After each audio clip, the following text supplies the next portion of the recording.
What is up, my brothers from another mother? So in today's video, I'm just going to be responding to a bunch of questions that came in off some of the social stuff. I posted on Instagram, which also trickles into Facebook. It was 3 days ago when we just blew past 20,000 subscribers, 2 million views, and I offered to answer some questions or take some topic requests. But the amount of questions that came in, I'm going to try to do them all in one video and just give you all the answers that you asked. So thank you for posting your questions.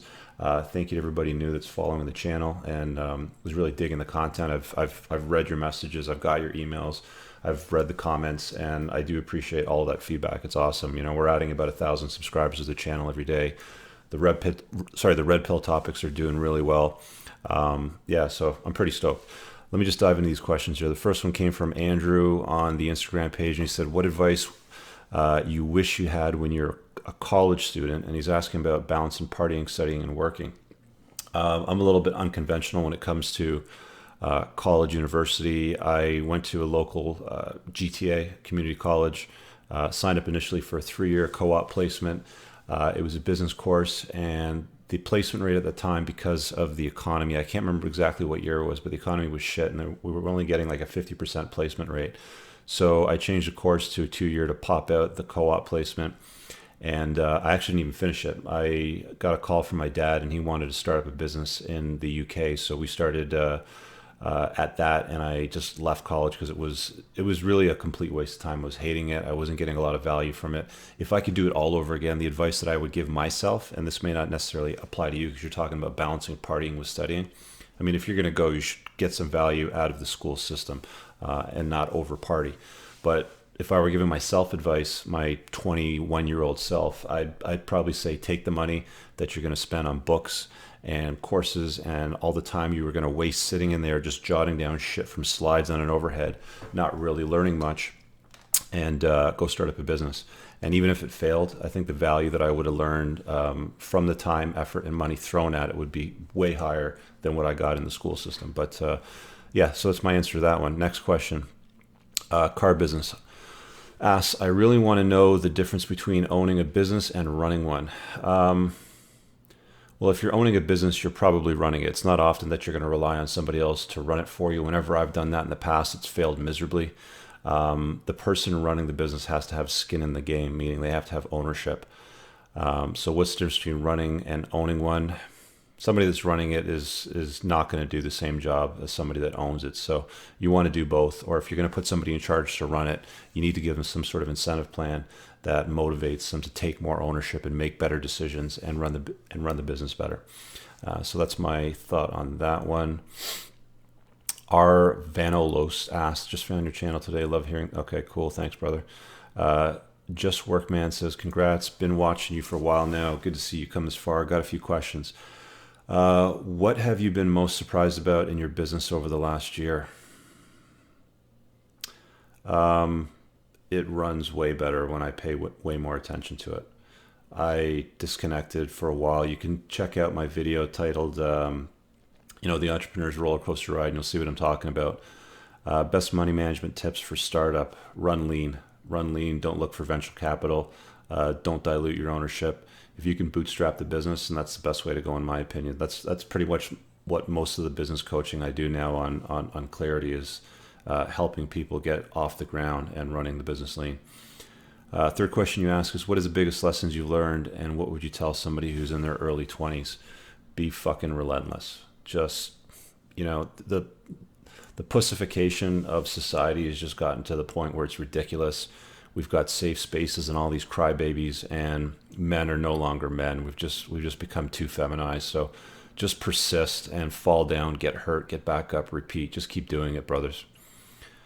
henrikssonamandusWhat. I'm not going to do these. I'm not going to pronounce this shit right. What life advice would you tell your younger self? Same thing, man. Just be relentless. It's basically the same question. Newman's. Okay, I'm not even going to try that one. Could you give some tips for people that are starting the YouTube channel? Yes. Make world-class content. The better your content is, the faster your channel will grow, and be consistent with uploading. That's probably the two best pieces of advice. You can go search YouTube for creators academies, and they'll give you lots of other great tips, but I'm not going to spend too long on it. Those would be the biggest ones. Just keep hitting the upload button. We can all hit this exact same upload button that PewDiePie presses, that Salamandran presses, that Casey Neistat presses. We all share the same buttons. So great content, consistent. Roger Greenwood says, congrats on passing the 20K mark. Thanks, Roger, man. I've seen you as a subscriber for ages. I'm sure that the radio channels will want to business. I would like to hear what you have to say about starting businesses up from the very start. Biggest tip that I usually end up doing with people when I chat with them is make your business choices. Build your business around some sort of passion. Because if you're going to build a business on something that you're really not that fond of, you're going to build something that you hate after a while, and that's just the worst feeling. I've been there. You definitely want to try to avoid that. I would also like to hear your thoughts on wealth, on what wealth are, as it seems most people judge wealth as success in life, and how wealth can change people. I'm assuming by wealth you mean the accumulation of money. And usually what happens is money just magnifies who people are. So if they're an asshole when they make more money, it's just going to magnify that. If they're a great person with strong virtues, it's going to magnify that because they're able to do more good and give back. So money's a good thing. It's not a bad thing. It's just a magnifier. It's actually a lot like alcohol. You'll notice that with most people that alcohol almost magnifies who they are, or it removes filters in their value system, so they really dispense and splurge out what they're all about. And on the car front, maybe some stuff about retro cars. Not really sure how to comment on that. Nat.S. Howe says, how have you subdued a short-term fear that challenges the outcome of a long-term vision goal? You don't dwell on it, man. Just do it. There's too much dwelling on fears, and you're going to, we tend to paralyze ourselves with milling over situations that haven't even happened yet, or may not even potentially happen.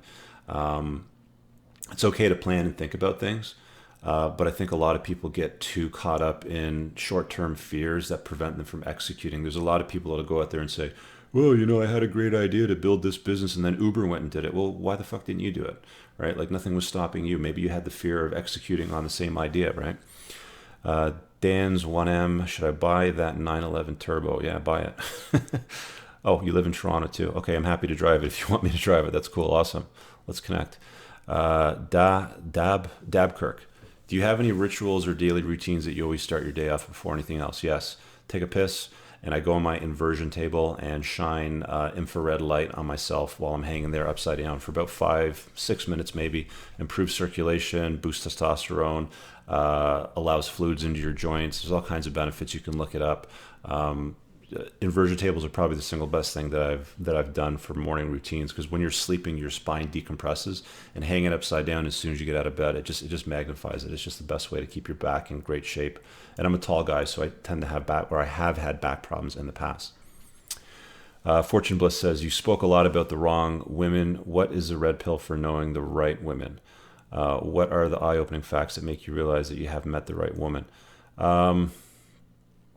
You know what? I'll do a video on that topic, so I'll skip that for now.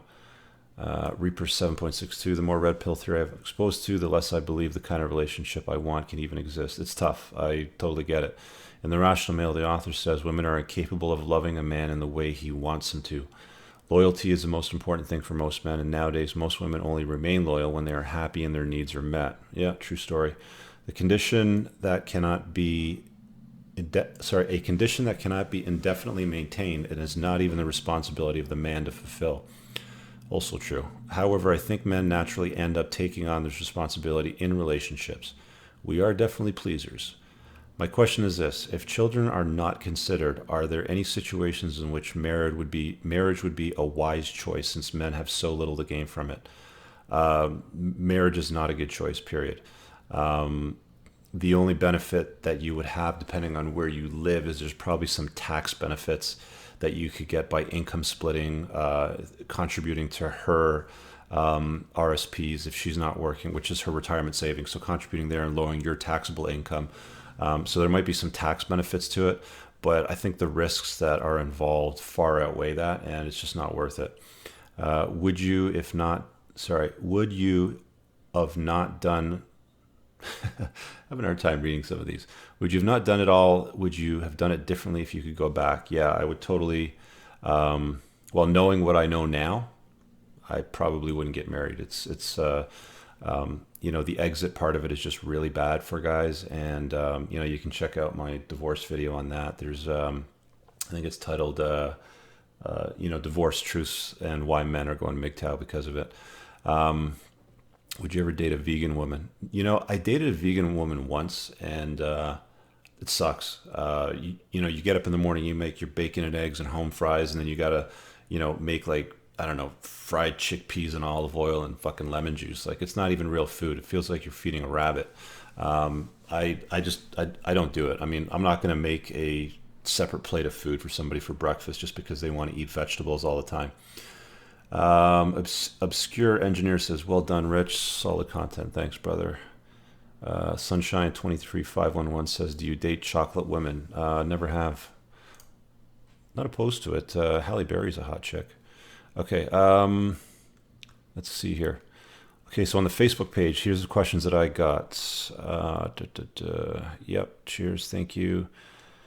What do you think of the whole Mr. Money mustache movement, learning to live super efficient minimalist lifestyle and saving upwards? I don't know what the Mr. Money mustache movement is, but I did a video recently in the last couple of weeks on minimalism and why I've been minimizing my life. So I kind of talk about that there.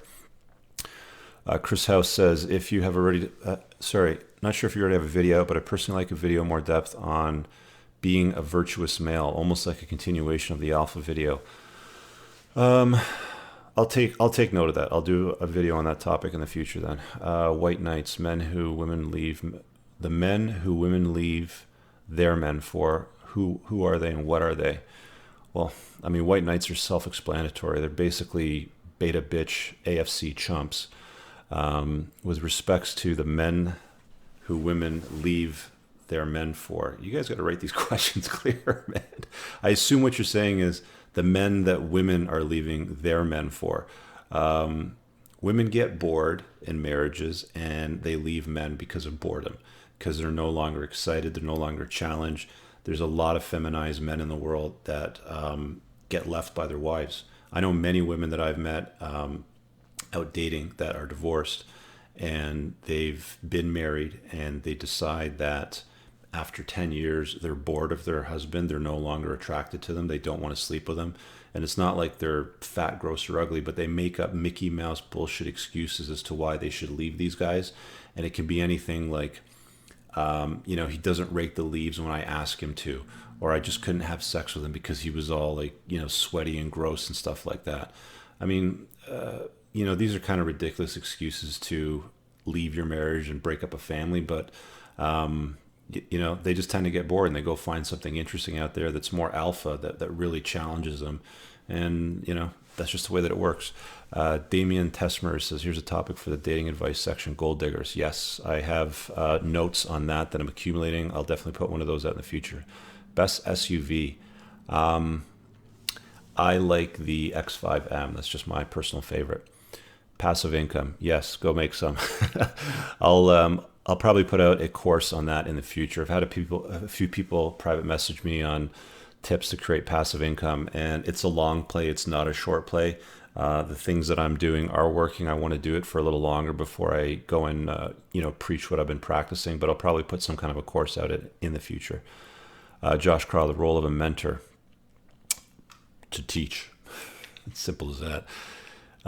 Maybe video on cold calling. I could do a long video on selling and stuff like that. If you guys are interested, leave a comment below.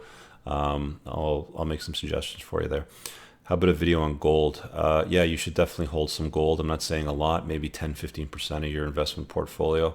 But I think gold's going to have a bit of a run in the next few years because the stock market's due for a big correction. Last question here. Alfa Romeo Giulia test drive, please. Sure. So email me at entrepreneursincars@gmail.com. And if you're in the GTA, I'm happy to drive the shit out of your car. I hope that, list of questions was interesting for you guys. I'll be doing a bunch of live Q&As, by the way. So make sure you hit the notification button on the channel. So you'll get notified if I go live to do Q&A sessions. But again, I hope you enjoyed this recorded version of some questions you guys asked, and we'll talk to you guys later. Peace.